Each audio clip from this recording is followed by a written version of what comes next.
Hello, friends, and welcome to episode 1069 of the Juicebox Podcast.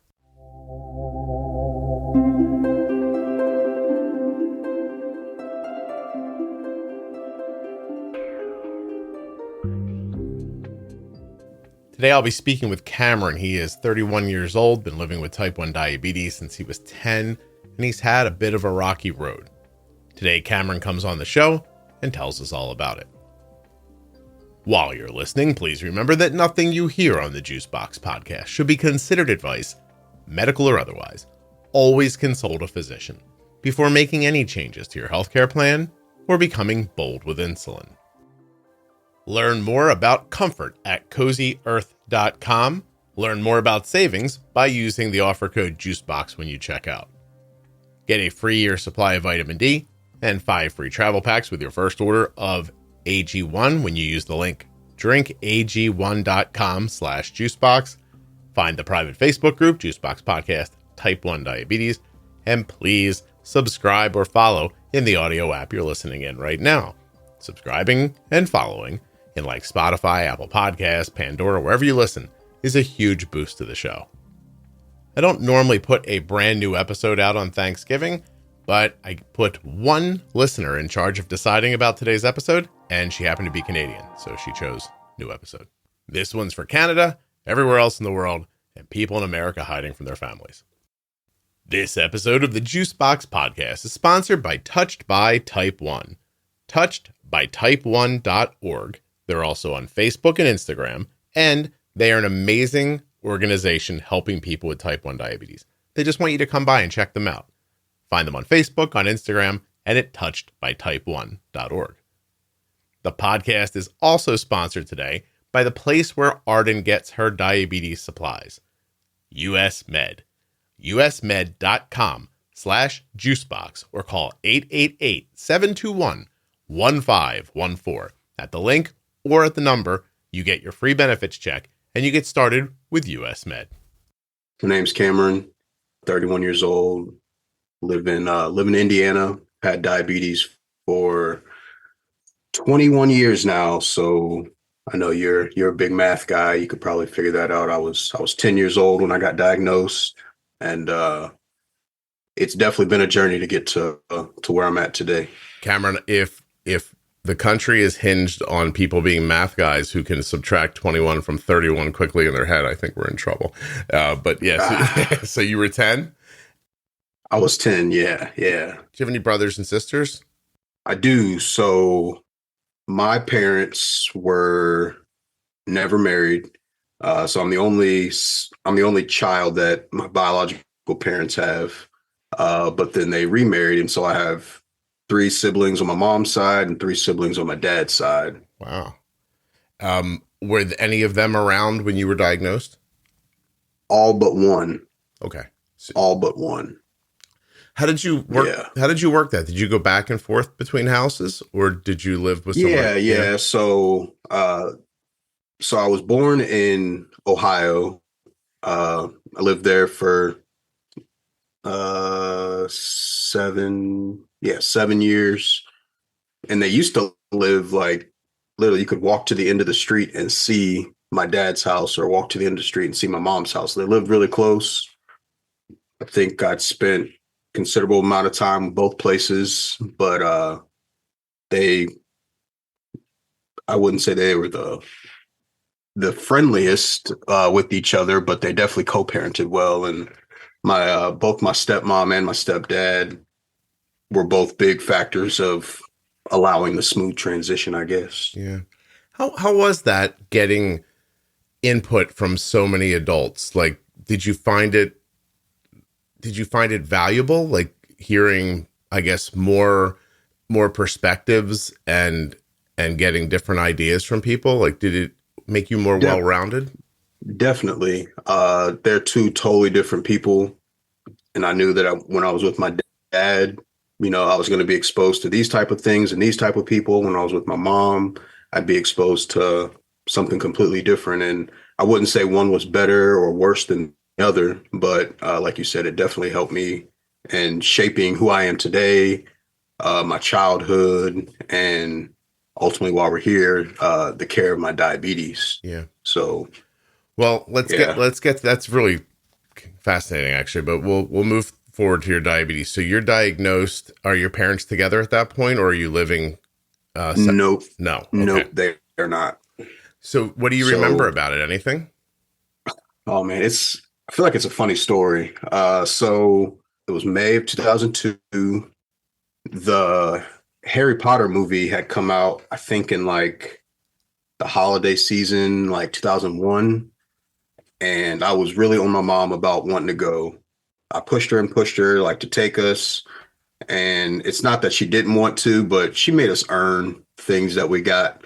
Mhm. And so she ended up buying the complete book set up until that point. I think it was like maybe the fourth book or something. And she said if we read those books, that she would take us to the movie.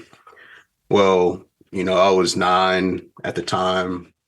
Didn't really, I mean, would say I'm a great student, but reading has just never really been my thing. And so read, she said, okay, this is the day we're going to go. Super excited about it. We get to the movie theater. And at that time, it was at like the second run. Yeah. Like, like sometimes once a movie's out for so long, it'll go to another theater where it's kind of like older movies, but not ready to go to DVD yet. Mhm. DVD, that's how long ago it was. Well, I'm thinking, I don't even know if people understand this, but there used to be second run theaters where they'd like pull you in for a couple bucks for a ticket and they'd give you free popcorn. Yeah, that's exactly how this one was. Yeah. So we get a bucket of popcorn, candy, drink, the whole 9 yards.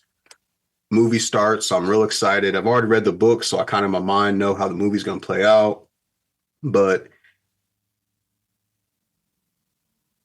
Cameron, I lost you. 5 times. Cameron, I lost you. I'm sorry. You knew in your mind how the movie was going to play out. I was saying I knew in my mind how the movie was going to play out, but I was still excited to see it. But in the first 30 minutes of the movie, I get up to use the bathroom like 4 or 5 times.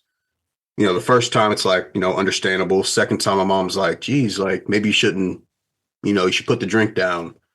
After the third time, she's like, okay, if you don't want to see the movie, like just say that, you're the one that wanted to come to this. I'm like, Mom, I don't know what's wrong. I have to use the bathroom. And it's like full bladder every time. After the fourth time, she's like, okay, let's just get up and go. And I'm upset. I think I start crying. Like my brother's upset with me because he's like, man, we waited so long to come see this movie and you just messed it up for us. And I'm like, I just don't know. Like, I just cannot stop using the bathroom. Think we get home. My mom's like asking me like, do you feel sick or anything? I'm like, no, because at that time I wasn't really aware of like the symptoms. But my mom, she's a type 2 diabetic. And she just kind of thought in her mind, like, you know what, let's just check your blood sugar and see what it is. I'm like, but what does that mean? My mom's a really jokey lady. And she's like, oh, that's just, the meter being nice to you, saying hi, how you doing, things like that. But I could tell like in the way she was acting and in her voice that something was wrong. We wait a little bit.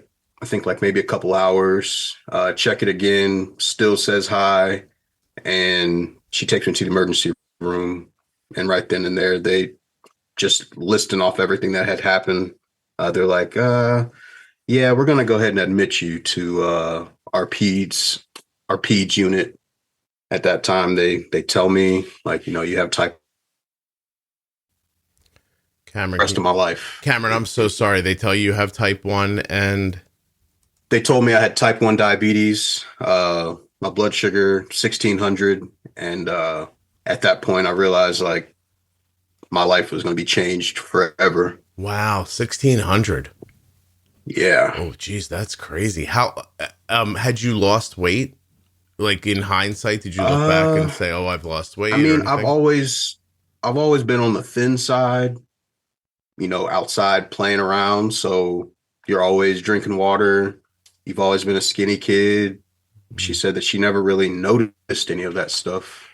So yeah, like, I mean, I can't really remember any symptoms before going to see Harry Potter. Yeah. Isn't that something? Just all of a Right. sudden, it all just kind of washed over you at once. It did. No, It crazy. definitely did. Wow. So you go to the hospital or a doctor? I'm sorry, I kind of missed that Uh, part. yeah, no. So they admitted me to the hospital. I was there for 4 days, I think, which after hearing everybody else's story, seems like a long time. But uh, uh, from what I can remember, what my mom said, she said that like it took a while to kind of get you back to stable. And then, like I said, like things just kind of changed. Like they put me on. It was like Humalog, and I was trying to rack my brain. I think it was Humalin, Okay. maybe. Remember, there was a red cap and an orange cap, and one was like slow acting, one was fast acting. And so trying to like regulate that, trying to explain how everything works and everything. Because with my mom having type 2, I think all she took was like oral medications, and so the use of insulin wasn't something that she was uber familiar with. Sure. Sure. She didn't know about that at all. Right, Wow. right, Wow, right. man, that's crazy. So you obviously start with, I mean, it's 21 years ago, right? So isn't it, Yeah. by the way, so far, the most stunning thing you've said is that 21 years ago was 2001, and you were like talking about the first Harry Potter movie, and I'm like, oh my God, how old am I? You know what I mean? Yeah. You, Yeah. Like whenever I say 20 years ago, I'm still thinking like 1980s. I swear to God, that's exactly how it hits me. So, Yeah. yeah. Oh my gosh. So, does your mom help you with management, or is it something that gets given to you? Everybody who has diabetes supplies, but not everybody gets them from US Med the way we do. usmed.com/juicebox or call 888-721-1514. US Med is the #1 distributor for Freestyle Libre systems nationwide. They are the #1 specialty distributor for Omnipod DASH, the #1 fastest growing tandem distributor nationwide, and they always provide 90 days worth of supplies and fast and free shipping. That's right, US Med carries everything from insulin pumps to diabetes testing supplies, right up to your latest CGMs like the Freestyle Libre 2 and 3 and the Dexcom G6 and 7. They even have Omnipod DASH and Omnipod 5. They have an A+ rating with the Better Business Bureau, and you can reach them at 888-721-1514 or by going to my link, usmed.com/juicebox. When you contact them, you get your free benefits check, and then if they take your insurance, you're off and going. And US Med takes over 800 private insurers and Medicare nationwide. Better service and better care is what US Med wants to provide for you. usmed.com/juicebox. Get your diabetes supplies the same way Arden does from US Med. Links in the show notes. Links at juiceboxpodcast.com to US Med and all of the sponsors. When you use my links, you're supporting the show. She definitely she empowered me to the counting of the carbs and everything. She empowered me to do that stuff, but her and my dad and my stepdad and my stepmom, they all kind of kept that like hovering eye on me to make sure that I understood what I was doing. Mm. They made sure that I was doing the right thing. So, like I said, they were very helpful in the process of learning and managing. I'd say up until I was in high school. Wow, that's great. And Yeah, did you have good outcomes because of that kind of support? I did up until high school. Yeah, when they completely gave me rein, and it kind of went downhill from there. you stopped paying attention, or Not that I stopped paying attention, but I mean, it was to that point. I was still taking injections, so it was like kind of easier to hide. And it's not ever something I've been embarrassed about, Mhm. but at the same time, not something I'm like just very forthcoming with. Like, I don't just go tell people, "Hey, I'm a type 1 diabetic." Yeah. It was never anything like that. But yeah, when I got to high school, I got put on an insulin pump. I never really wanted an insulin pump. because I felt like that would just be something to tell people like, oh, he has diabetes or he has something wrong with him. What's that thing sticking out of you? It was just something I was kind of ashamed of. I mean, it sounds terrible, but I was like ashamed to have it. Felt like I was less than. Mm-hmm. And so once they did kind of like give me control, because I wouldn't say I was like a rebel kid, but I definitely was very independent in my thinking, and my actions and everything. And so I just we have my endo appointments every 3 months or whatever. No, I should check my blood sugar every time I eat, when I wake up, when I go to bed. So, 6 to 8 times a day, I should be checking my sugar. Mm-hmm. I was lucky if I was checking my sugar once. And so then when it came time to go to that endo appointment, and my mom's like, okay, do you have your notebook with all your numbers written down? Because there was no glucose or any kind of like data sharing back then. Sure. I would just make up numbers, and, I never wanted to make it seem like I was, not in control. So I'd write down that I was having good numbers. Well, then my A1C comes back and it's, 10.5. And they're just like, well, what is going on? Like, there's no way that these numbers match up with an A1C. I'm like, oh, I don't know. Maybe just something's wrong with the monitor.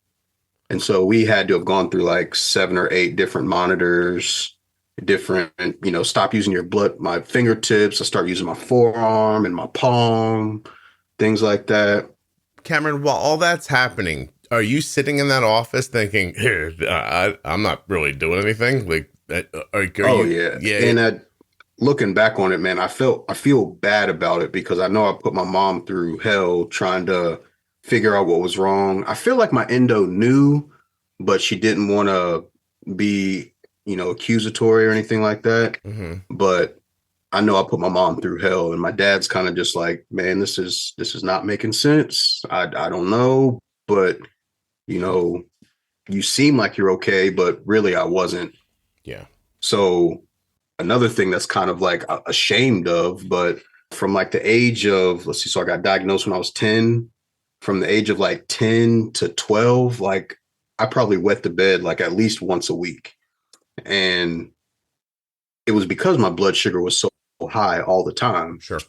And, and before then, like, never had accidents or anything like that. But, it's just something that I hid. And so my mom didn't know that was going on.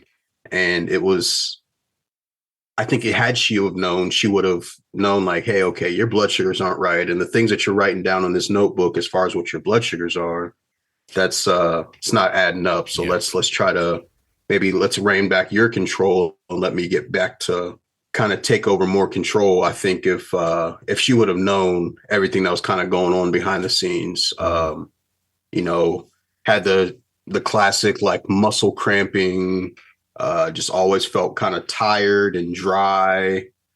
My eyesight was like, I didn't know that my lenses. I was like, oh my goodness, like I was blind. But yeah, it was a rough 4 years in high school with all of this. Wow. And so because the impacts of it on your health are slower, and it's not like immediate, are you thinking you're getting away with something? Or are you like, I don't really need to do as much as they're saying? Was it not definitely that conscious? And I think that's why I was able to go those 4 years throughout high school. I'm going to go to kidney dialysis, having to go through dialysis and losing limbs, but that's not going to happen to me. I mean, I'm still able to get out there on the football field and score 2 touchdowns, or be on the basketball court and score 20 points. Like, it wasn't slowing me down at all. So at least what everybody else could see. Now, I knew on the inside that I felt like crap, but I just figured I'd just push through it. And didn't seem like it was stopping you. No, not at all. So okay. Yeah. I see. So what finally gets you through that? The summer of my senior, or I guess after graduation of high school, going into my freshman year of college, I find out that my girlfriend at the time was pregnant, and she I had plans to go off to one school. She had plans to go off to another school. And I have such a great like foundation as far as my parents go. And even having, like I said, my stepdad, my stepmom, I knew that I couldn't be just like somebody who didn't care about their child or, yeah, here, you just go live off with them and I'll see you twice a year or whenever she comes back from whatever. So we both made an agreement to stay in our hometown. And then once he was born, I kind of just knew like, man, I got to make it to his high school graduation, to his wedding, to his children being born. And I got to do something different.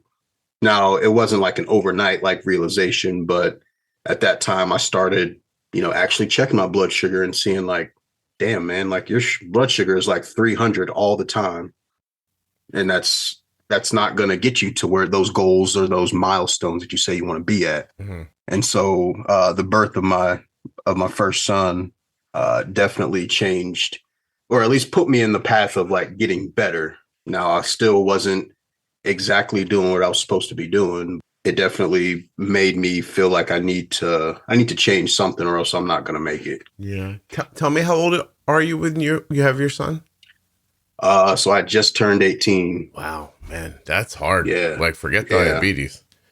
Yeah. So it made me grow up real fast. And like I said, I was very kind of independent in my actions and ways. And so I didn't have to move out of my parents' house, but I was like, no, I'm going to live on my own. I'm going to get my own apartment. I'm going to take care of this child. I'm going to graduate college. I'm just going to do it all by myself.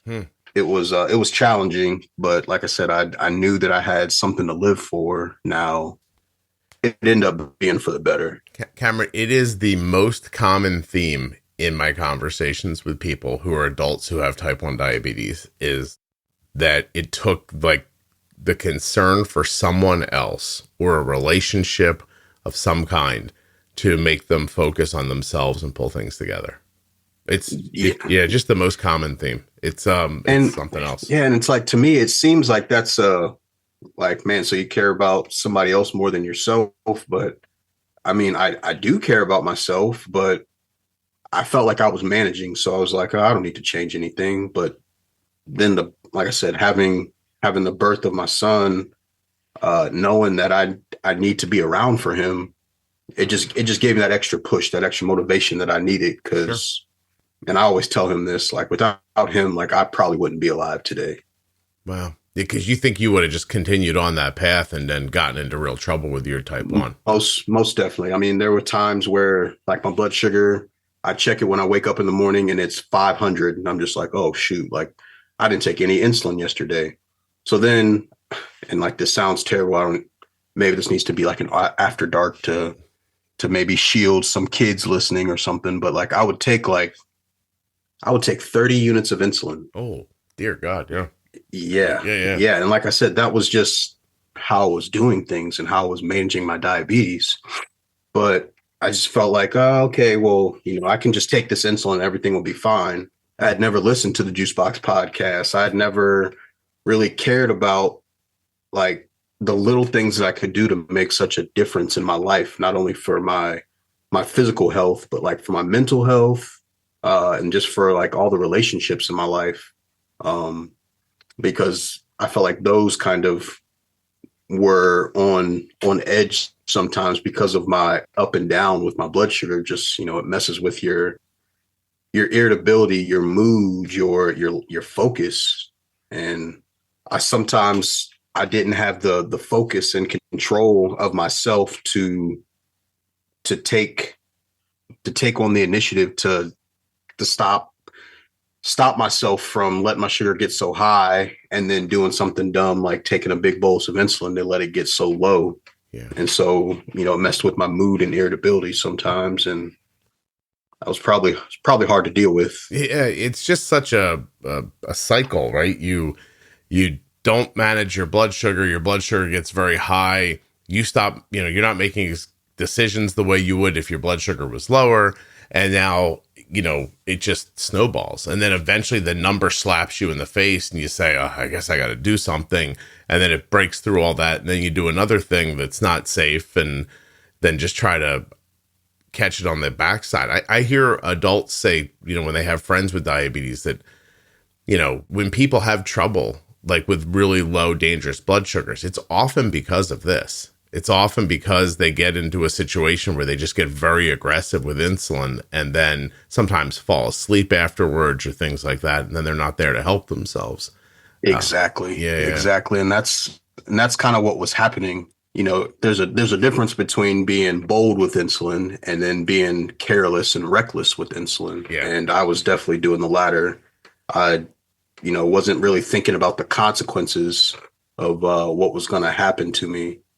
And you got lucky. I guess nothing ever went too wrong. Yeah, I mean, I had my moments where, like I said, I was living by myself, and my mom would come over to see me or see my son, and she'd knock on the door, and it's like I can hear that she's knocking, but in my body I just can't get up. And so, she used her key, open up, and here I am on the floor. After my diagnosis, she went to nursing school and got her RN degree. And so she became a lot more aware of things to look for and how to manage things. Yeah. But there would be times where she'd have to call the EMS service to come out and give me a bag of D10 to, save my life. Wow. And that's scary. Yeah, but like I said, it helped me. Going through all of that helped me get to where I am today. Kamaron, can I ask you, at that young age, was it just you and the baby, or are you with the baby's mom too? Are you guys married, or? No, so me and my son's mom, we were kind of on and off for maybe like 2 years after he was born, and then just kind of realizing I think it kind of goes back to just my instability and my actions and mood and everything. We ended up not being together. So yeah, for like 2.5, 3 years before I met my now wife, I lived on my own with my son. Wow, that's a lot. That's pretty impressive. Yeah, in my heart, I don't know if I can allow you to keep doing this, because not only are you putting yourself at risk, but you're putting this child at risk too. And me being all machismo and having a huge ego, I'd be like, oh no, I'm fine. I'll take care of it. But luckily for me, these things would never happen when I was with my son, because we would, he'd come stay with me for the weekend or a couple days throughout the week, and I'd be on top of my game.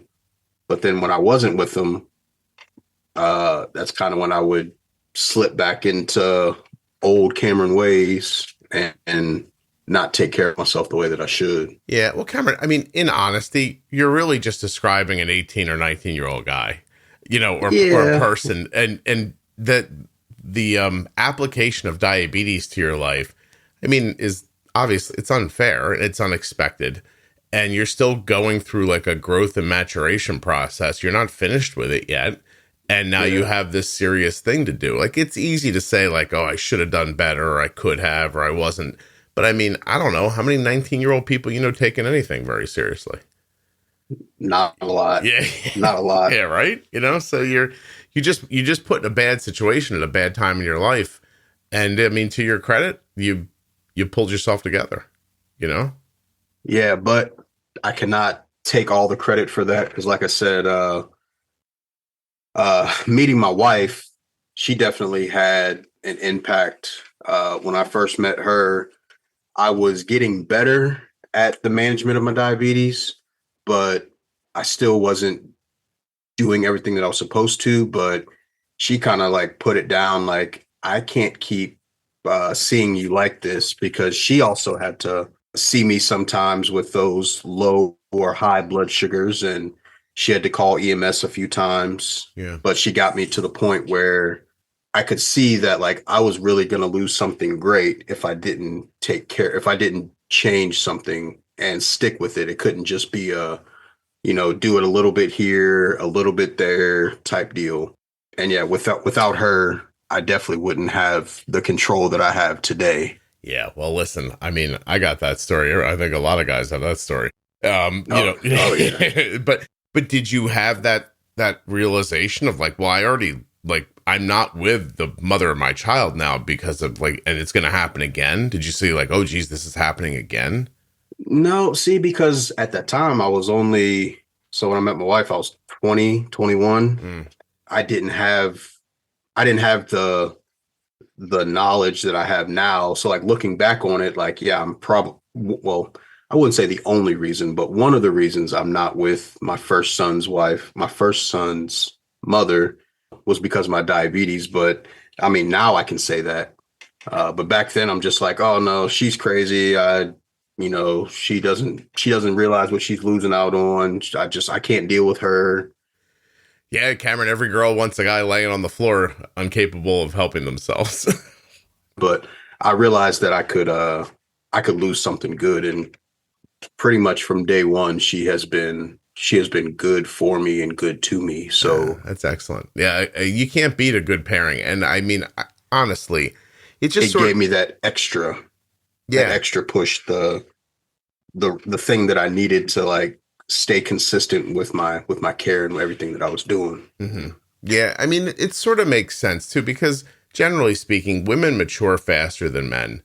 And I mean, I needed, like, Kelly helped me a lot when I was younger. She was more like emotionally mature than I was. And so, she could kind of point things out and I'd be like, oh, that's right. And then, then it comes down to someone points something out about you. You're either going to face it or run away from it. And like you said, you're like, well, I really like this girl. Like, I don't want this to stop. So I'll face what I'm learning about myself and grow from here. It's good stuff. Yeah, it's good stuff. Yeah. And so yeah. And like, I mean, so then you could also thank my wife for leading me to you, because so I was working at a school with kids who are not the most well-behaved. It's an alternative school. So some of these kids should have probably been in some kind of juvenile correctional system, but they were given a second chance. They got to go to this alternative school. Okay. And these kids realized that, Mr. Kamaron, he has this insulin pump in him, or he has this tube hanging out of him. And every time it beeps, he stops what he's doing. He'll check it. But if that cord comes out, then he'll leave the classroom and we'll kind of have free reign to ourselves, for 5-6 minutes. And it happened a couple times where they, call me over like, oh, hey, I need help with whatever worksheet or assignment they were doing. And they would pull out my cord. They'd pull out my infusion set. Wow. Sounds terrible, but it's to be expected from kids like this. And she's like, well, not only is that damaging your health because now you don't have insulin or whatever, she's like, that costs money. Mm-hmm. And I had insurance, but it wasn't the greatest. And so it was a big bill for us to pay every month to get those supplies. And so she looked up like alternatives to tubed insulin pumps, and she found the Omnipod. And I thought like, okay, yeah, that sounds cool. I'll try it or whatever. I got it. It was cool, but I felt like I was missing something. So I started doing some research about like, could I watch a YouTube video on maybe like somebody who had this stuff? And she found the Juicebox Podcast. Start listening to this. She listened with me for like the first couple months, and she's like, this guy says some pretty good stuff. Like maybe you should try to incorporate that into what you do. And the rest from there, I mean, it was only up from there. My A1C start coming down. Was able finally like to start keeping weight on. It was a great find by her. And then shortly after, I got the Dexcom, and things just kind of start clicking. That's fantastic. How long ago was this? This was in 2016. Wow, you found the podcast really early. Yes, back when you were like before you got to episode 100. Yeah, back when my dogs were barking in the background and stuff like that. Yeah, yeah, I didn't have this yeah. great microphone. Wow, that's really, boy, that's interesting and very I don't know how to put it. Like while you were explaining her finding the podcast and just when you said like, there's things being said here, I think you could incorporate. It's hard for me to imagine like still one-on-one. Like I know I say something in the microphone and a lot of people hear it, but that's Hmm. like that's not a human thing. Like it's a number, right? Like, oh, it goes to this many devices. But to hear like you and your wife having a conversation and then it leading to value for you is really gratifying. I don't really know another way to say it. I'm appreciative that you shared that with me. Thank you.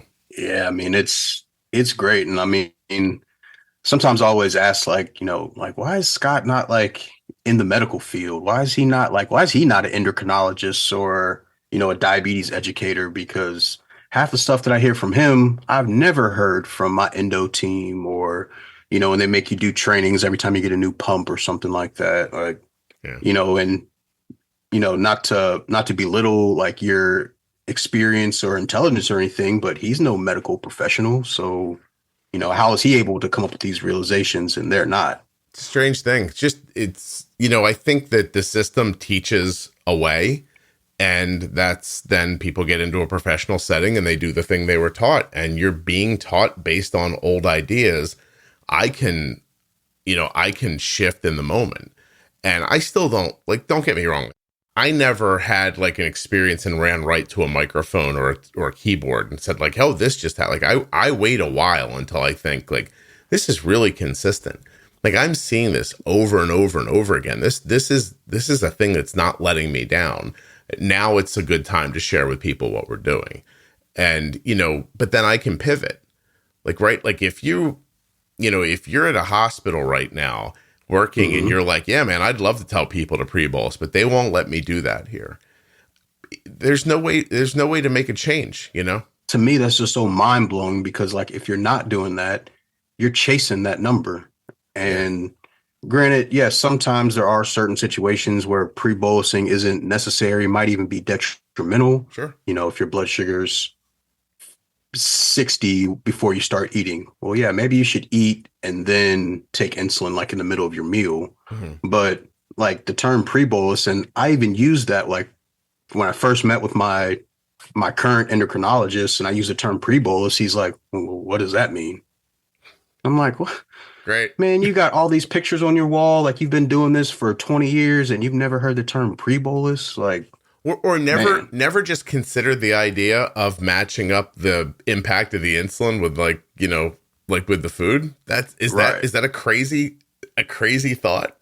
you know? Right. And so it just, I don't know. And then like just the whole idea of, foods hitting differently.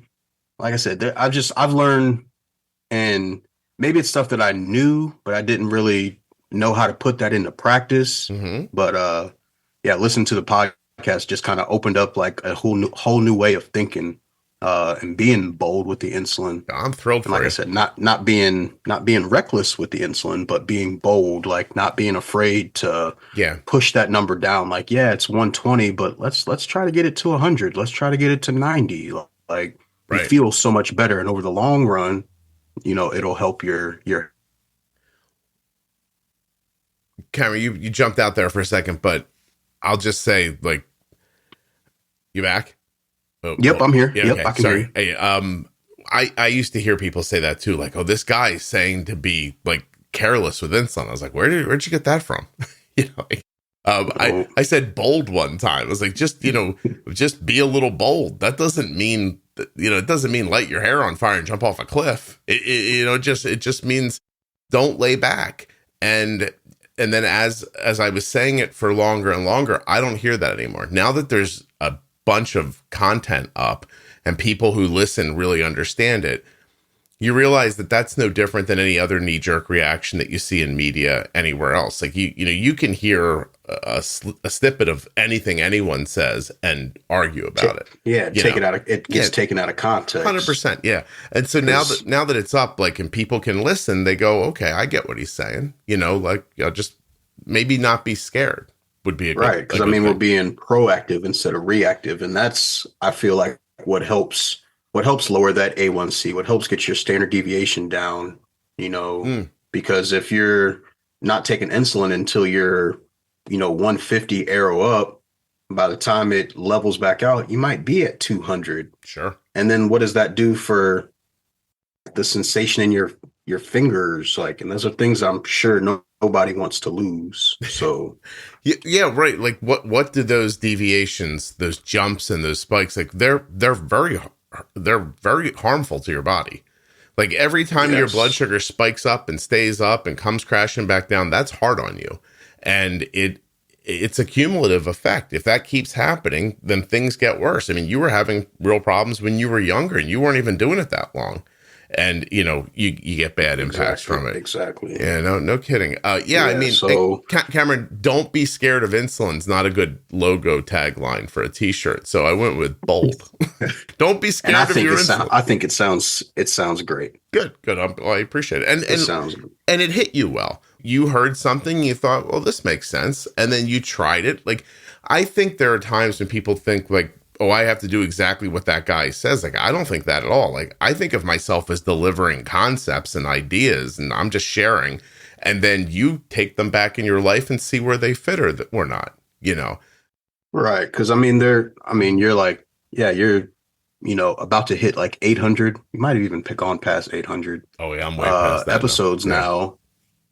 Well, from where because sometimes like I'll get the notification that you posted a new one and I'll see the title and I'm just like, that doesn't really catch that doesn't really catch my attention right now. So I'll listen to it later. Yeah. But, I hear these sometimes, I'm just like, maybe that works for them. But for me and like in my job, and that's, I guess, maybe something I should mention here later with my job, I can't necessarily do that. I can't always pre-bolus, or I can't always eat a low carb meal or, do things like that. So. Yeah. I get confused when people feel like the thing they heard like has to be done. But then you look at the medical field and that is how it's set up. It's like, here are the rules, follow the rules. And then somebody comes. There is no variable. Yeah, no, there's lots of variables in this. There's thousands of possibilities, and you need to cherry pick the ones that fit in your life and work for you. Like, and there are things that people do that don't work for others. There's sometimes they don't work because they're doing them wrong, and sometimes they don't work because it's not right for them. And that's for you to figure out. Like, I can't figure that out for you.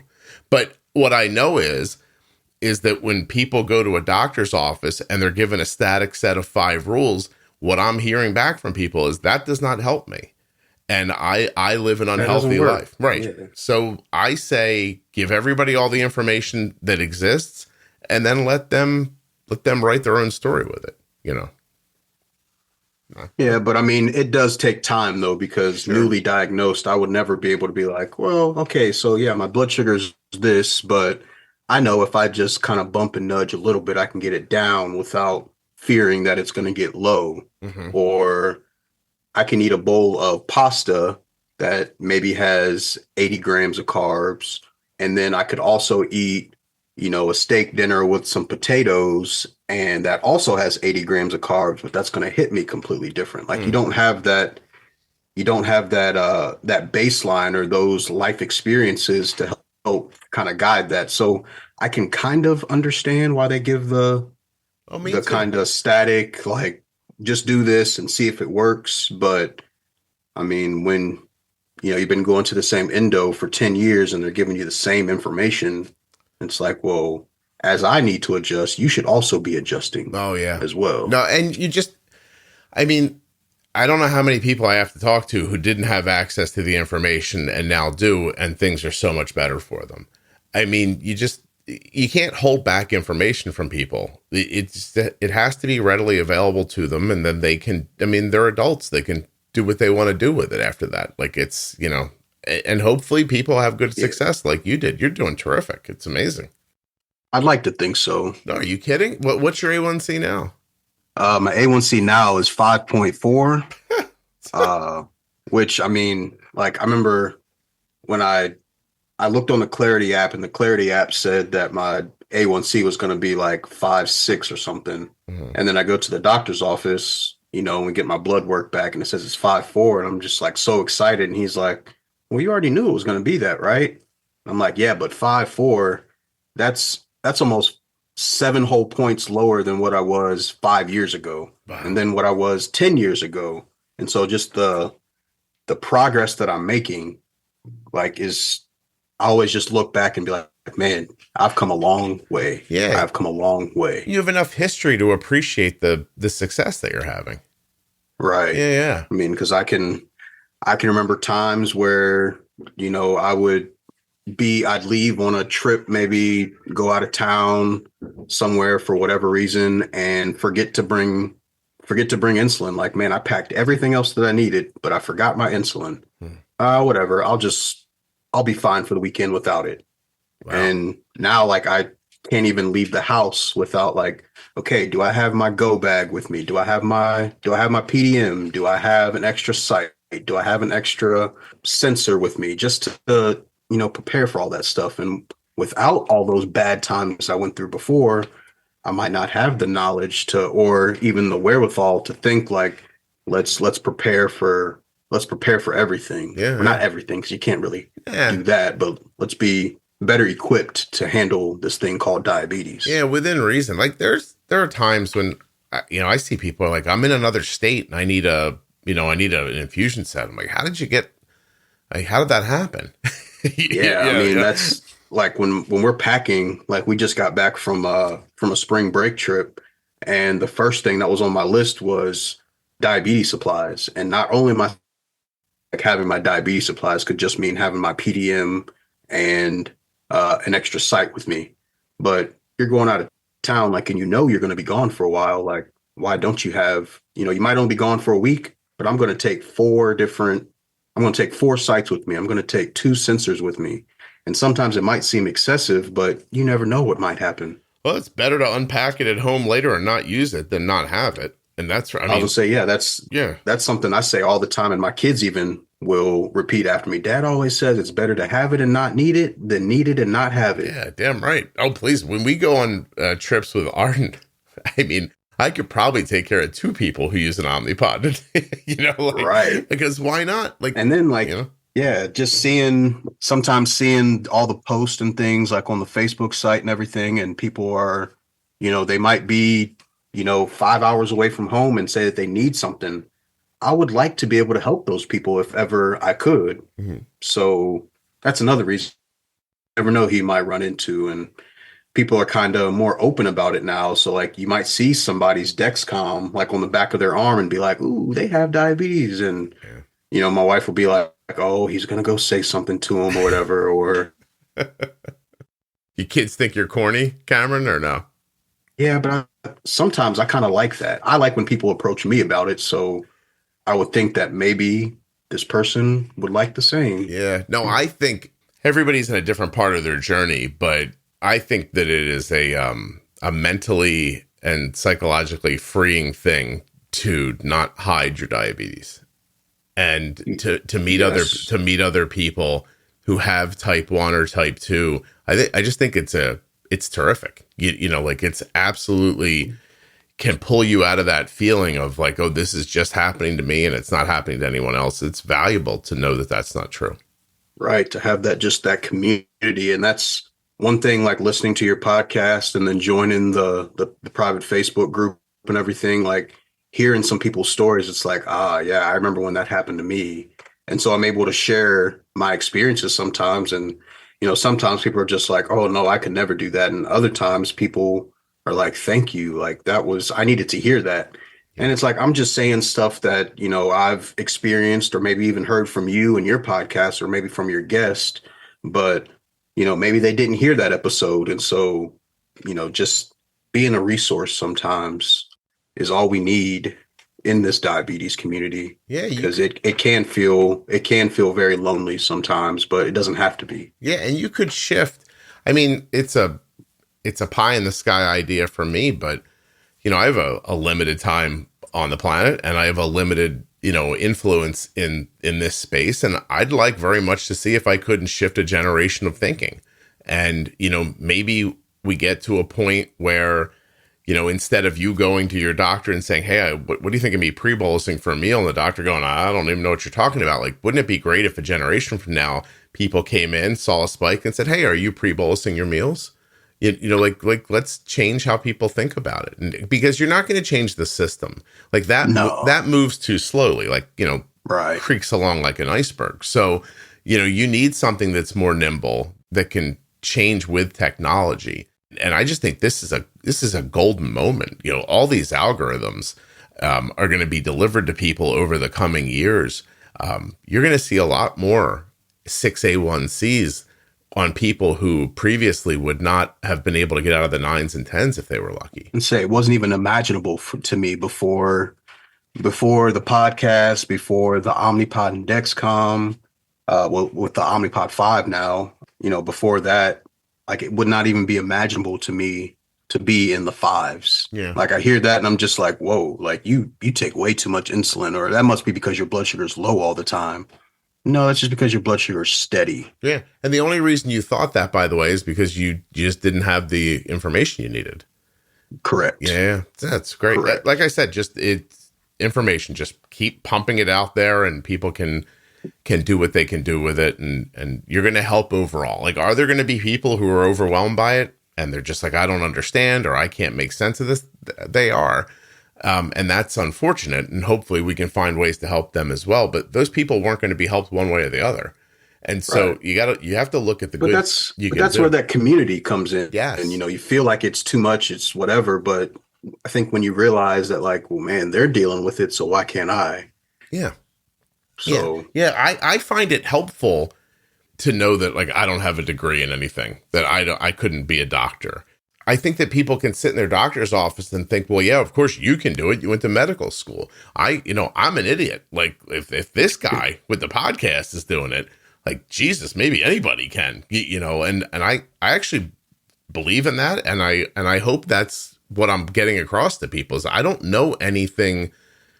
I mean, I know a lot about diabetes, but I don't have any special ability to think about it that you don't have. I just know the information. And I apply it when it needs to be applied. Listen, Arden's going through a menstrual thing right now. She has a big hormonal impact. And she says to me the other day, I'm going to eat a very large bowl of cereal now. I'm like, okay. And she's in school, And she gave herself an aggressive bolus. And it knocked her blood sugar all the way down to 50. And I texted her. I was like, you all right? And she goes, yeah, I'm fine. She's like, I feel fine. Like, this is going to, trust me. She's like, I ate a lot of cereal. And I'm like, okay. And it's still, like, even though she had pre-bolus so much that her blood sugar got to, like, 50, after she got done eating, her blood sugar still went up to 170 after that. Now, imagine you don't pre-bolus that. Oh, yeah, that's in the 300s, easy. And for hours. And so, and up to 170. And then she managed it back down and she was good. And it's just, like, that's an 18-year-old kid at college.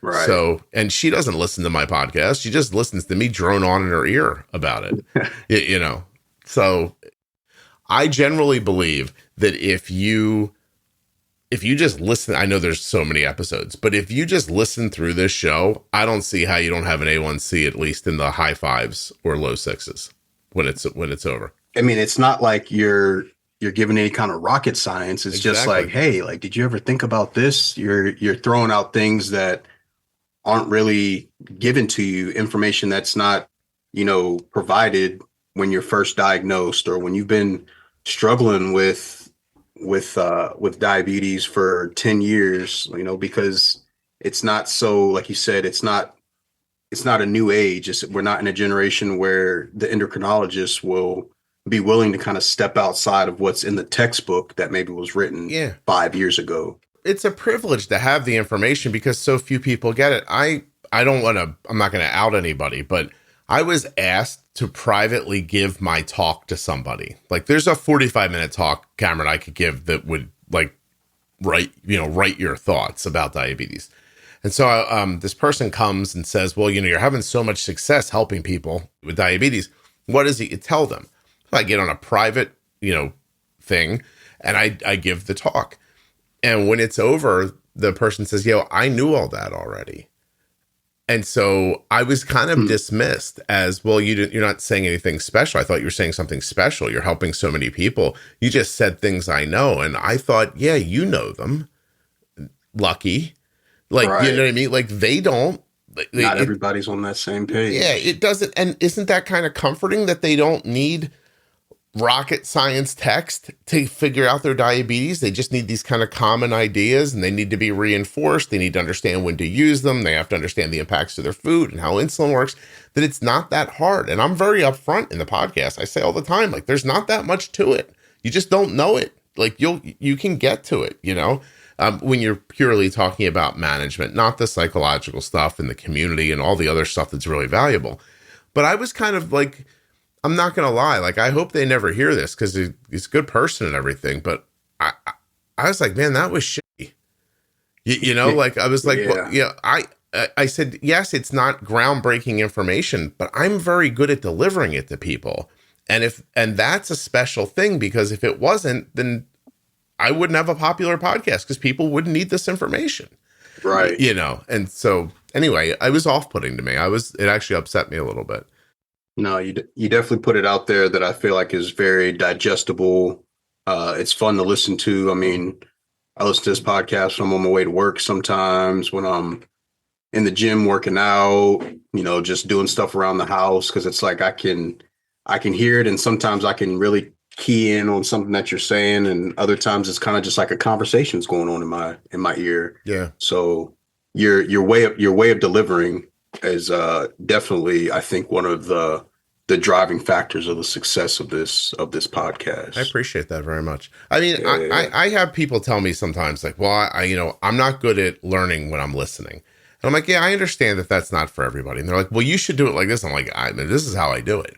I'm like, I can't just like make another thing for you. I'm like, I don't know how much time you think I have left, but they're like, make videos. It's like, when should I have to sleep? Like, I don't know what else to tell you to do this. But I also think that if they kind of just listened without the intention of learning, just to hear it and absorb it, you'd be surprised at how much information would be at your fingertips when you needed it. Even though if I put a piece of paper in front of you and tested you, you might not be able to answer the questions. I just think there's something to that. I listen to some pretty heady podcasts where people are talking way over my head about things. And sometimes I'm like, I don't even know what that word means. But I get to the end of it and I have a general understanding of what they were speaking about then. And I think that's what this is. You just have to listen long enough to where a problem pops up. And without thinking, you just go, oh, I know what I'll do here. I'm going to set a temp basal. And, like that kind of stuff. That's when it becomes really valuable, when it becomes second nature. Well, right. Because it challenges you. And I mean, that's the great thing about listening to podcasts on your phone is like, okay, well, while he's talking about, different things that go on with diabetes, like, let me just Google that. Mm-hmm. Let me oh, okay, that's what that means. And sometimes that's why your little sub series or your, what do you call them? Like defining diabetes. Defining diabetes or the variables or anything with that.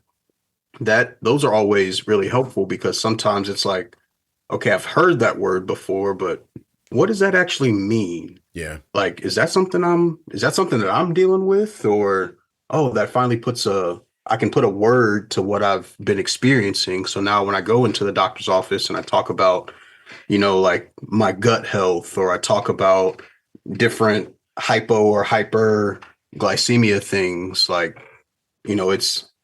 I'm giving them words that maybe they don't have to ask 1,000 questions. They're like, okay, yeah, you're dealing with this. Okay, let's try this. Yeah. You have the language to speak to them and not put them in a position where they're trying to figure out, like, what the hell is this guy talking about? Right. Yeah. Right. No, listen, it's terrific. I'm actually, Jenny and I are getting ready to start another series. We're finishing up the type 2 series that we did, which it's interesting, Cameron, like it was very important to me to put together a type 2 series, and it hurt me a little bit. Like my downloads were down because I put type 2 information into the podcast. But I didn't care. I was like, I think it's going to help people. So I'm making there's definitely a market for it, because when I told my mom about the podcast, she started listening, and she's just like, he talks a lot about type 1 stuff, and it's good because I have a better understanding of what you're going through and what you've been going through, but she's like, it doesn't really help me much. Right. And so then when I did see, I can't remember who your guest was, but you were talking about type 2 diabetes and the different things that they go through. I shared it with her, and she's like, this is what I needed to hear. Yeah. I wish that there was more of this. Is there a type 2 podcast or is there a podcast for type 2 diabetics? Mm-hmm. I'm like, well, I'm sure there is, but it might not be as good as Scott's. Well, we put together this type 2 series, which I'm really proud of. It's a very honest conversation about, exercise and food, but also how medications can help and insulin can help and technology. So a blend of what I think real world impacts, people. But we're bundling that up and getting done with it. And we're moving on now. We're going to do a debunking series. Like we're going to debunk myths about diabetes. Because there are a lot of them. Yeah, and because as funny as some of them are, I start wondering, like, how many people believe this? So Jenny and I are going to do kind of those shorter episodes about that. And I just, I think that if I'm going to continue to help people and reach them, the podcast just has to stay current. Like it has to be new information. I mean, man, I could lay back and just point to the pro tip series and be like, look, listen to that. Your A1C is going to go down, because it will, but people they also want content. They also want to be entertained. And there's a shocking number of people, shocking to me, that know how to manage their diabetes, but just want to hear from other people who have type 1, and so, that even that's terrific. So I don't know. I appreciate it. So you mentioned we're over time, but if you're okay to keep going. Yeah, sure. What is it you do for a living now? You no longer are children pulling your insulin pumps off, right? Nope, not that. I'm actually a firefighter, and I mean that in itself, I feel like would be could be a whole episode. But just dealing with that and like the variables that go into just my everyday shift. We work 24-hour shifts, so having to deal with that. Having to kind of educate my crew members about diabetes and talking, and I'm not making sense, or if I'm sweating a lot and it's not really hot, so that just doesn't really make sense. They've learned those things, and it could be annoying sometimes because maybe I'm just sweating because I just got done. Karen, hold on. You broke up for a second. But hey, I'm sorry, you broke up for a second, but I'm assuming what you were telling me was that sometimes you're just sweaty and people are like, hey man, are you all right? Right. I'm just like, no, I'm just hot. Or, I have my gear on, so that's why I'm sweating. And I'm working harder than you. That's why I'm sweating. Yeah. But I mean, they even know like the different sounds that come from my phone or from my PDM. That's great. It's like, I know that sound means, and it's refreshing to know that I don't have to be embarrassed by it. Yeah. I'm very forthcoming now that I have, diabetes. I wasn't in the beginning of my career because I felt like, it was even a hassle just to get on the department with my diabetes. Had to go see a couple different doctors for them to say like, okay, yeah, he manages it well enough. This won't affect his ability to do the job, things like that.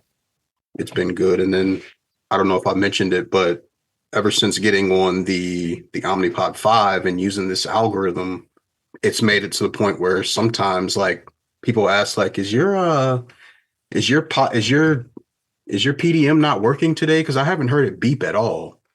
And I'm like, well, if you look at this line, it almost looks like a ruler because it's so straight. Yeah. I'm just like, oh, so that it must be working out really well for you. It's amazing. Isn't it amazing to see like a see a machine do the thing that we talk about in the pro tip series, like take it away, Oh, give a little more, like that kind of stuff. It's so wonderful. I mean, it really is. Yeah, and it's for me, I think what helped a lot was just the adjustable basal, the smart it's not called smart IQ, it's called What? what is Oh, it? geez, isn't that funny? You got it in my head about control IQ with Tandem because Yeah, but Smart Adjust. They call it smart adjust. Yeah, There we yeah, go. yeah, yeah. Sorry. Yeah, because before, I might have been taking like 35 units of basal insulin every day, which was way too much. And now with this, like sometimes I'm at like 18 or 19 units. And I'm just like, man, that would have helped that bouncing around a lot because I'm getting so much basal and it's making blood sugar low. So then I'm eating more, which makes my blood sugar high. Hmm. Whereas now, I could not eat all day and my blood sugar would still stay in the 90 to 100 range. Oh, that's Or yeah. I could eat like a king and, with the right with the right boluses and carb inputs, still stay at a pretty flat line Yeah. on the CGM. So I'll tell you, that's one of the more fascinating things about an algorithm is, to watch Arden, like, I don't know, sleep in one morning and not have eaten for 12 hours and her blood sugar is just super stable and she doesn't get low. it is the best feeling in the world to see like that overnight your blood sugar didn't jump up or drop down, like it stayed right where you want it to be. Mm. Just looking at that, like I'll even like before my wife wakes up, I'll be like, hey babe, look at this. And she, turn over, what do you want? I'm like, look how straight that line is. Yeah, good for you. Good for you. Now let me go back to sleep. Leave me alone. But it's just something I get excited about still. Uh, And I've been on it for a year now. So no. You made me like just talking about it. It makes me want to talk for 20 minutes about the value of being able to fast, like not eat, without being like, oh, I'm going to get low. right. Like it's just, I mean, just to get up in the morning, like if you have to go to a blood test and it says, oh, it's a fasting blood sugar, or, you're not like, oh God, well, what am I going to do? Like, what if I have to eat? Like, what if my blood sugar is definitely going to get low? And then I'm going to have, just that little bit of anxiety gone. Just the idea that you can sleep you an don't have extra. to worry about that. And Man, it just it frees up so much space in your mind. Like, not saying I don't think about it, but I sure. know that I can be at work and we can be on scene of a fire for 5 to 6 hours, and I know that my blood sugar is not going to drop down.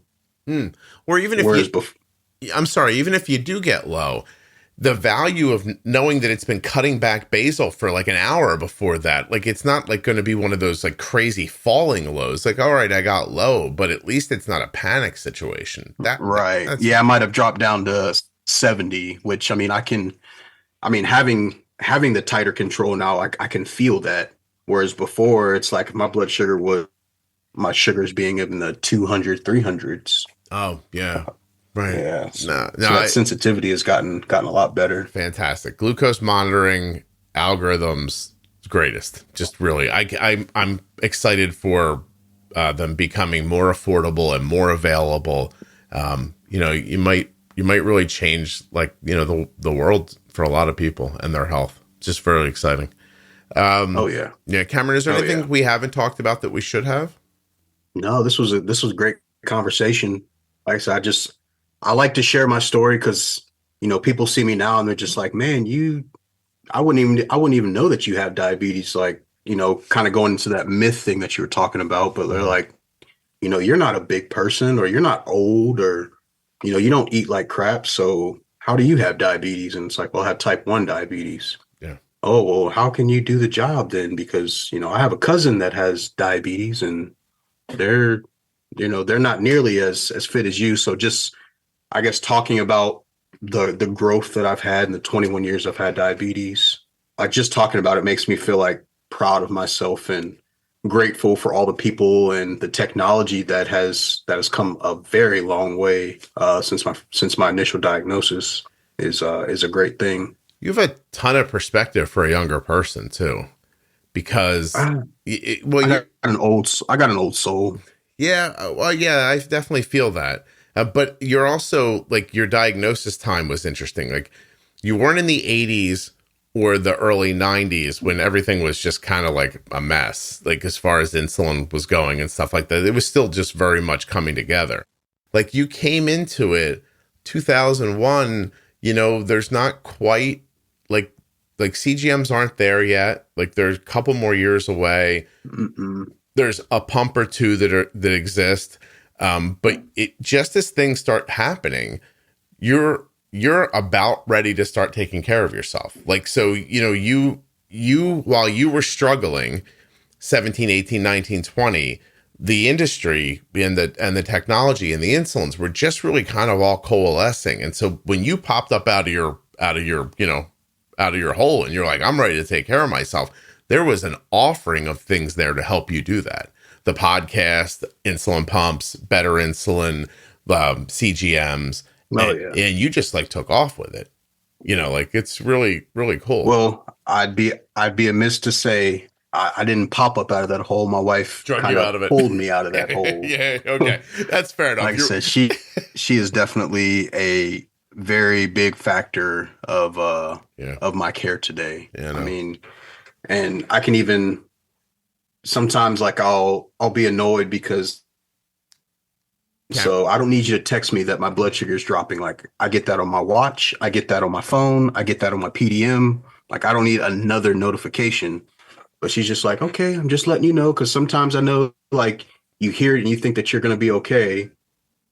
So she stays on top of it. She stays on top of me and definitely has allowed me to be where I'm at today. Yeah. And it's good of her to do that because it's easy to get pushed off of that.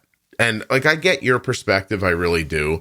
But, I could go on forever about the perspective of a person who cares about somebody who's using insulin, right? Like I was in the car. Oh, yeah. I hear that all the time when you're talking about Arden. I'm just like, man, I kind of feel like Arden sometimes. Like, Dad, I don't need you texting me. Like, leave me alone. I'm good. Please. It happened the other day. She had a thing where she tried to make a site last too long. And I texted her and I was like, listen, just change this pump before you go to class. And she's like, there's 40 units left in this pod. And I'm like, yeah, but look back over the last 6 hours. Like it's just not working the way we want it to. And she went out and she, tried to eat and her, cause she was holding a decent blood sugar. It was holding at like 120. And it was pushing, like the algorithm was giving more insulin, but couldn't get it down, which is, the site's going bad. Right. And so, so she tries to eat and the 120 goes to 150. And then now it's creeping and I'm watching it 160, 170. She's in class. Like there's nothing she can do. So we're just like pushing as much insulin through it as we can. And then she gets, I think, too hopeful and tries to eat one more meal on the pump. And like, bang, like she's just like 300. Yep. Like it just can't hold up to that crappy college food. And so she, it doesn't need me to tell her. She goes back, she changes her pump and she makes a bolus. But now you're in it now, Cameron. Now this is going to be 2.5 hours to break this 300 and get it back down again. And so she does a really great job of doing all that. But I'm in the car when it breaks. And I don't know if like when it breaks is an idea that like translates to everybody, but if you have a CGM, like it's a sticky high, and then all of a sudden you're like, uh-oh, here it comes. And you're, she's falling. Double arrows down. Yeah. Like, and so I text her, I'm like, hey, and she doesn't answer me because she sees the text and goes, yeah, I know. But I don't know she knows. And I'm in the car. So I called her and she like denied the call and she's like, stop. I know. And I said, listen, that's cool. And, but I'm in the car and I can't look. And I know that this isn't like perfect for you, but I can't drive a half an hour and look up and find out you're dead. Like I can't live with that. Like I need to tell you this. And, and I believe in you. I know you're taking care of it. And I don't think you're ignoring it. But what if, I don't know, what if you just missed it and then I don't say something? Like that's the part that I don't know that people with diabetes can appreciate because they're not on the other side of it. Like I can't be the one not to say something if something bad's going to happen. Like that's the other and that's what she always says. She's like, I'd rather annoy you and you stay alive than for me to just say like, oh, he's got it. And then get a call that, you bottomed out somewhere. Yeah. No, please. I'm not gonna. I listen. I tell her, I'm like, I love you. I am just trying to help. I just, I want you to be safe. I believe in you. I know you've got this, but this is a situation that calls for a little, redundancy. And I think she understands it later. It's just in the moment.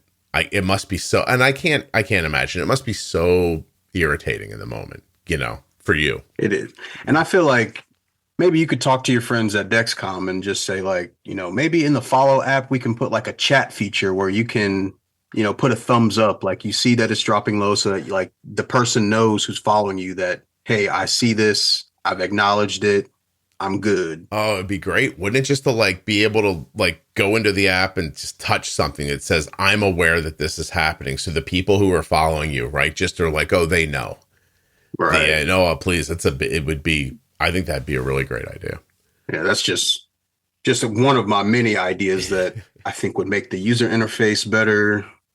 I mean, like, and I get that this is to save your life. So, yeah. And that's what those people who are following you, I think, when they reach out to you because they see that, hey, your blood sugar is like double arrow down and you're at, 140, like maybe you should do something, or, your blood sugar's been at 250 for 2 hours now. Like, are you going to take some insulin? Right. Like, yeah. Well, going back to Arden's cereal story, like the vibe from her was, I can't possibly die. You have no idea how much cereal is in me right now. and then that's her perspective. Like, she's like, I know I'm okay. Right, because you don't see that. You don't see what she's eating. So all you see is the number and the direction of that arrow, and it's just like, shit, like we got to do something. Enough uncertainty that's just, it's unnerving. Yeah, and so you need someone to say, I know, or I got it, and it takes away a lot of the stress on the other side. Well, anyway, I mean, I don't see that changing much. That dynamic seems pretty set in stone and rather human. So. Yeah. Anyway, but it's all for the better. Yeah. Oh my God. Please. You've like, but some people don't know. Some people are newer to this. They'll wear a CGM their whole life and never know diabetes without it.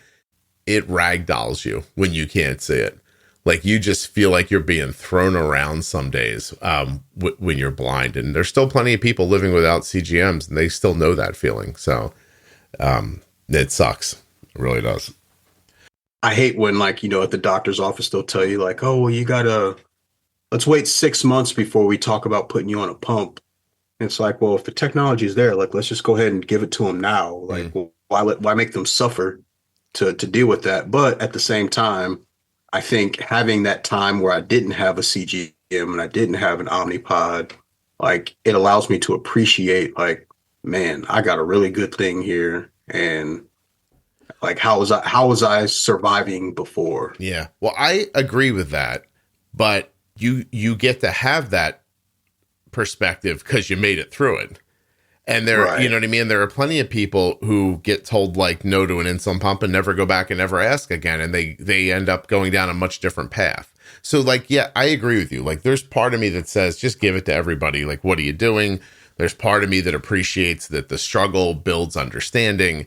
I always just kind of default to the idea of like, what about the people who struggle and never come out of it? Like, would it have been better just to slap an algorithm on them? Right. Yeah. We don't always have to learn the hard way about things. Yeah. Right. I know. That might be generational. I don't think my kids think of it that way. Like, I don't need to be hit in the head to learn something. Right. But we'll see. Oh man, it's great. I enjoy talking to you very much, Kamaron. I appreciate you wanting to do this. This was good, man. Like I said, just hearing your voice in the headphones here, it's like, man, am I listening to a podcast? No, I'm actually talking to them. So it's good. And just to kind of share my thoughts and hear your opinions about it, it's very valuable. Oh, I'm glad. Thank you. I just listened when I realized how long you've been listening. I perked right up. I was like, I can't let this guy down. Yeah, I got to come through. I'd say I'm one of the OGs when it comes to this Juicebox podcast. No kidding. You really are. I appreciate that very much. I'm being serious too. Like, I know everybody can't listen to every episode. Like, that's not my intention. I mean, I think if you look, like, I try to spread things through 1 week where, there's might be a couple things there you're interested in. You might want to listen to all of them, but you should at least find something that would engage you and that you would enjoy. So I'm aware of that.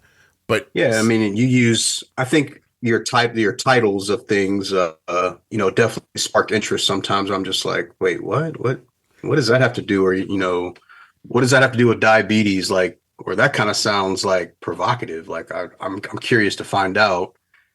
And then I think it's also kind of like a marketing genius tool that you use where you don't give a lot of description in like the podcast. You might give like one sentence and then your list of ads or whatever. So it's like, oh, well, I guess I got to listen to this. So let's see. And then once you're in it for 20 minutes, you're like, well, this isn't the most exciting, but I'm still going to listen because I'm already in it now. So yeah, and eventually, even people who you have nothing in common with, I find eventually say something that you're just like, huh, I never thought of it that way. And, like, I think that's kind of valuable sometimes, is to listen to people that have nothing to do with you. And right. I mean, and don't get me wrong, like there's plenty of people I interview and I think like I could have done without hearing this. Like I'm like, but then every time I have that thought, I hear from a bunch of people who are like, I love that. There's one I have in mind from this year. I got done it and I was like, am I even going to play this? Like I thought, God, I thought it sucked. Like I really did. And then I edited it back and I thought, no, someone's going to like this. And I put it up and my God, did I get a lot of good feedback about it. And you don't know until you know. Yeah, so. I couldn't even have imagined. Like if you gave me one that I for sure knew, I could have just been like, I'm just going to pretend I lost this one. Like it would have been that episode. Man, did people get back to me. I loved her. This was great. I was like, oh, okay, cool. Like, so I don't try to judge anymore what I think people enjoy or want to hear. Like I try to put it all out there and let them find it. But my point to you is that I appreciate you sticking with it for this long, because it really is. I know I say it sometimes, but you have no idea. Like this is an absolute full-time job. Like I wake up in the morning, I start doing something for this podcast, and there are many nights I don't stop till 9:00 at night. And if the podcast didn't have ads, then I couldn't do that, and then the podcast wouldn't exist. And, it's because of how people support the show. It's because they listen to it, because they drive big numbers to it, that, a certain percentage of those people are like, oh yeah, I could use some sheets, or I do want an Omnipod. And enough of those people use those links to bring those advertisers back. And those advertisers allow me to get up in the morning and focus on making a podcast for people who have diabetes. So it's really, yeah, I mean, those ads, they definitely work, because like when I first started listening, all I had was the Omnipod, and then I started listening and I was like, this Dexcom thing kind of sounds cool. Like, I should try that out. Yeah. I went to the link that you had in one of the show notes and like got into it. And then like once I had it, I understood like, man, yeah, this is a great tool to have. So, and I mean, and like you were saying, you do this so much, like even when I think like, man, okay, I've got this thing really down.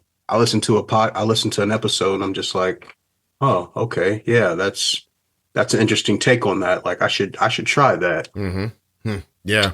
It's helpful. I appreciate it very much. I really do. I did have one question for you though. Sure. I don't know if you could edit this out, but no. With the, so when I'm listening to the podcast, like I subscribed on. Ooh, you broke up, Kamaron. Hold on a second. But you always call them downloads. Oh, I know that you can download the episdownload, but I just listen to it. Yeah, is that helping or hurting your numbers or anything? The exact same thing. So okay. I think the download just comes from back in the day to listen to a podcast. You actually had to download it onto your device, and so now we stream. Most people stream their content, right? Right. Okay. So a download or a stream to me is the same thing. It's a delivered episode. Yeah, because I was feeling bad one day. I was like, no, man, I don't download these episodes. Like I just click on it and it starts playing. And I feel like if I listen to it all the way through, then it counts as it does. It should count towards his metrics. Yeah. But no, it absolutely does. I mean, maybe I'll go through and just start letting all these podcasts that I didn't listen to play through, or maybe I'll have to click download on all of them. Well, just so Scott can get his numbers. This is the level of interest I want from people listening. Thank you very much. But no, it's if you listen to a show, like technically you're downloading it slowly as you stream it. It's just not being saved. So it's all the same. It's all the metrics. Just it's listen and listen through. So, Okay. I can see, like, I can actually see where people stay till, where they drop off. It's interesting, it's very interesting. My listen through rate is really high, and I'm proud of that. Like, you more people out of every 100 than are normal for podcasts actually listen to the entire episode, which is really cool. And I appreciate it very much. Yeah, no, thank you. You can, I'll leave this in. I appreciate you caring very much. All right. Cool. Well, yeah, man, it was great. Yeah. I like this. I appreciate it. Tell your wife I said hello. And sounds like she saved your life. That's pretty cool. How many kids? Hey, how many kids do you have in total now? I have three sons, 3 boys. Oh, wow. Wow. Do they have any autoimmune, or do you have any other autoimmune stuff, Kamaron? Nope, I do not. No. And I always hear you ask this question to people and they're just like, well, no, I don't. But then I have this, or I know I have that. And I'm like, well, that's an autoimmune disease, idiot. Yeah. Like, that's why I ask, because I don't think people know most of the time. Like, no, I don't have any autoimmune stuff. I do have vitiligo. I'm like, wait, okay, hold on. Yeah. that's autoimmune. But no, that's interesting. But yeah, no, none of my boys do.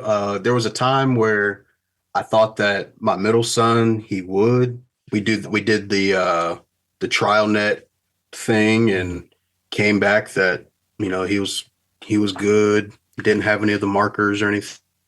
Oh, that's great. I'm glad. So far. Good. I'm glad. I hope everybody stays that way. Anyway, thank you very much. Can you hold on for a second for me? Sure. Thanks.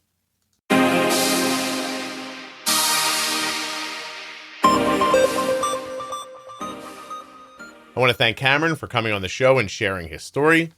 And I'd also like to thank US Med, not just for getting me Arden supplies quickly and easily, but for sponsoring the show. usmed.com/juicebox or call 888-721-1514. Get your diabetes supplies from US Med. Please don't forget to check out touchedbytype1.org and find them on Instagram and Facebook and give them a follow. They really are helping people with type 1 diabetes in a unique and special way. Thank you so much for listening. I'll be back very soon with another episode of the Juicebox Podcast. Don't forget to subscribe in that app.